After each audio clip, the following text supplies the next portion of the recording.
Call this meeting of the Ethics Committee meeting to order, April the 18th.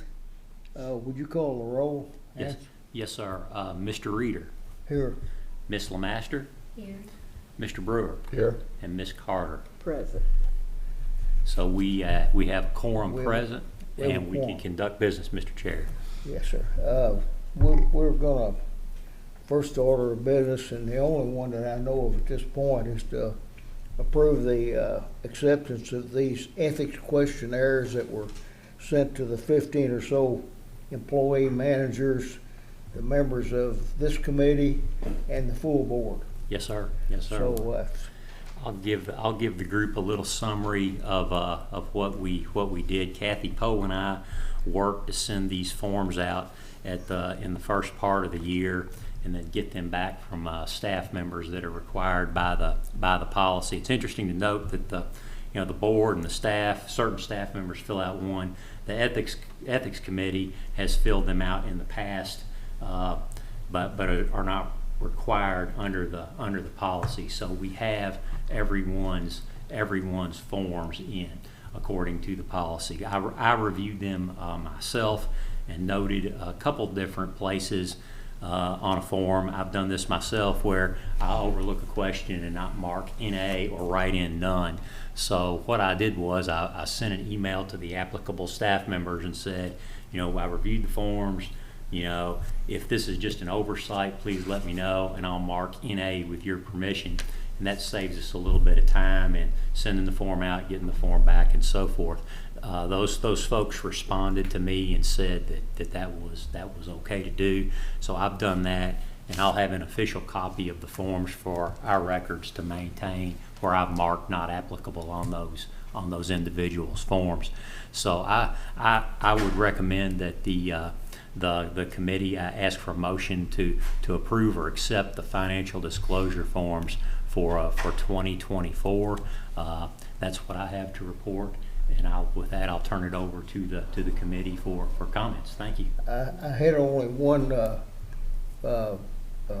question on the Yes, sir. forms of the employee managers, the 15 or so people. One of them, and it's not his fault, it was not a complete form. It was a mechanical error. It looks like today. Yes, sir. Yes, sir. Mr. Denton. Yes, sir.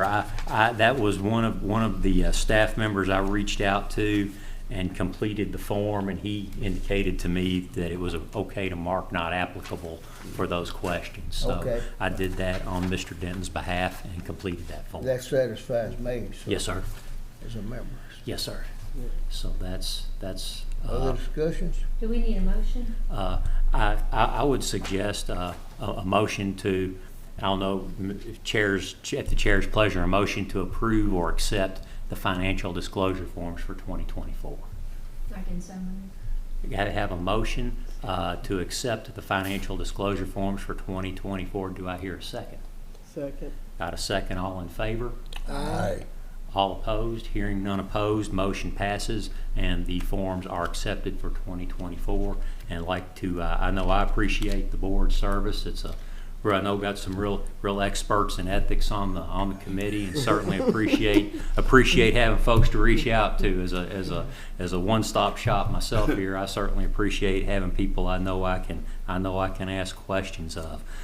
So as a special meeting, that's the only item on our agenda for today. So that would conclude our business. Under the special meeting rules, we can't take up and take action on other business that's not posted on our agenda. So with that, I would ask for a motion to adjourn. Okay. Could I ask a question before? Yes, sir. Absolutely. Yeah, I don't know if that's, the information that was given to us also included the vendor list. Is that under our special call meeting as well? I just wanted to know how that list is used by us. Yes, sir. That list is it's maintained by our support services folks, and they'll send around that list, and we don't have to take action on this, so we can talk. That list is sent around to staff periodically, and you can kind of go through there and say, for example, the folks that do the landscaping here, they also happen to do my landscaping, and as Mr. Reeder's pointed out in the past, that's kind of where where things, these unintended things that kind of come up that look, you know, look kind of like, hey, you work for the plant board, and those folks do the landscaping for the plant board, and they're at your house putting in some nice new shrubbery.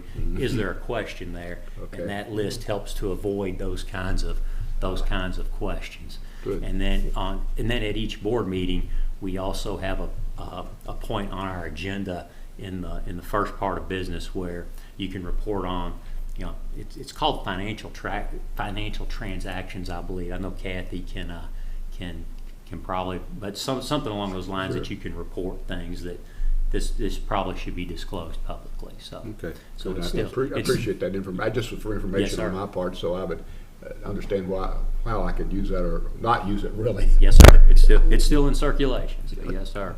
I would like to just add one comment here. I worked in an agency, a very big agency, much bigger than this one. For the biggest part of my career, I was highway commissioner 2 different times, and the highway department is quite a bureaucracy. And I worked there before we had an ethics code, and worked there afterwards. And so what I would, and frankly, when they passed this stuff, the legislature passed it, Jill, what year was that? 93. 93. They might have passed it in 92, took effect in 93. 92 session. Yeah, put it in service in 93. Yeah. But whatever, you know, I was like everybody else, you know, I thought, well, this is just more harassment. You know, what can this do for me or anybody else up here, you know? And because we had our own internal method of policing these kinds of matters, that apparent conflicts or whatever. But within the ethics, within the context of these laws that were passed, and they were passed for the executive branch, you know, then the judicial branches got their own, the legislative branches got their own, and then the requirement also in the law was for agencies of local governments, counties and cities and people like that, to go ahead and enact a code of ethics and appoint a committee to administer that.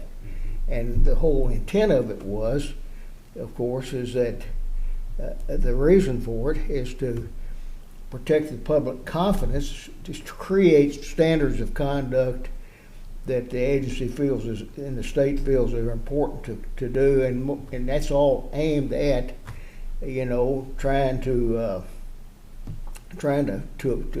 bolster the public's confidence in the agency. And you'll notice that in the plant board, what I've observed since I've been over here is that it's a pretty well-run organization, and these people are not the only people affected that are on this list. Everybody in here is affected. Everybody who mows grass or turns your water on or whatever, they're all affected. But it's not practical to have this kind of a thing go on for everybody in here. So it's up to it's up to your managers, these 15 or so folks, to in turn sort of police that, if you will. We're not it's an oft misunderstood thing. Ethics. It's not. We're not a police force. We're not a court of law, civil or criminal, either one. We're just we're here to avoid things that could be misconstrued, oftentimes misconstrued. In our agency, we personally knew the folks that were that would be the subject of these kinds of inquiries, and we pretty well knew them. We keep an eye on them. There's a lot of them, directors, executive directors, people of that level, and if we had before the ethics code was passed, we took care of it ourselves. Administratively, in the very extreme, we had to turn it over to some criminal agency like the Commonwealth Attorney or the Attorney General. That being said, when this thing came along, after a time, after I got used to it, it became a very valuable tool to settle things in a very informal way And, you know, your folks need to be vigilant too, you know, out in the field, say, well, that don't quite look right, and bring that up to you all. Sure. Up to your level. And if y'all have a problem with, you know, an issue with that, then we can sit down and convene and take it up if it's important enough, you know, if you can't settle it. But that's what it's all about, and I found it to be a very valuable tool to have these ethics rules and so forth after I got acquainted with it. Now, not beforehand. I thought it was, I didn't think much of it. But once I got acquainted with it, then it became an additional tool that we could use to control things internally, just to keep them looking. And there may not be nothing wrong with that guy out here mowing grass. May not be a thing wrong with that. But you need to be vigilant of that kind of thing, because it can get out of hand. Very well said. Very well said. You could have taught my class for me. Yeah.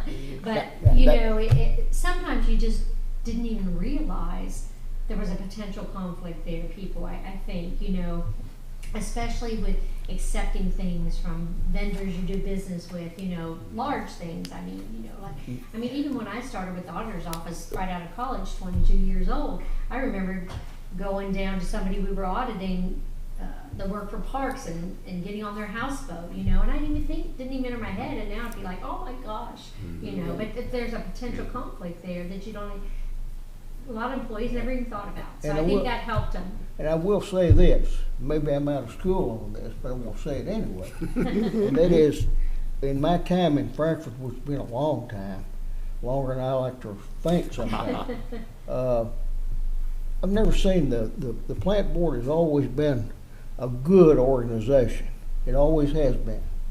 You know, it'd have its blips here and there, you know, but not very much, and not of anything. This is the first time the current legislative attack, I guess it's about over with right now, on the agency was something that I never saw before. But they you know, it's so well run that they didn't have any scandal to latch that on to. If they had some bad things happen for some of the people over here, could use that, that's all those kinds of folks need, or the people that would do something like that. And I mean, I may be completely out of school for doing it, but it's so well run right now that they're from the outside and everywhere else that you don't hear anything negative about any employee or any officer. Well, we appreciate that. That's my take, you know. Yeah. And so I think that being so, I think this additional tool does help in the event, you know, you have some questionable situation come up that you don't know how to deal with.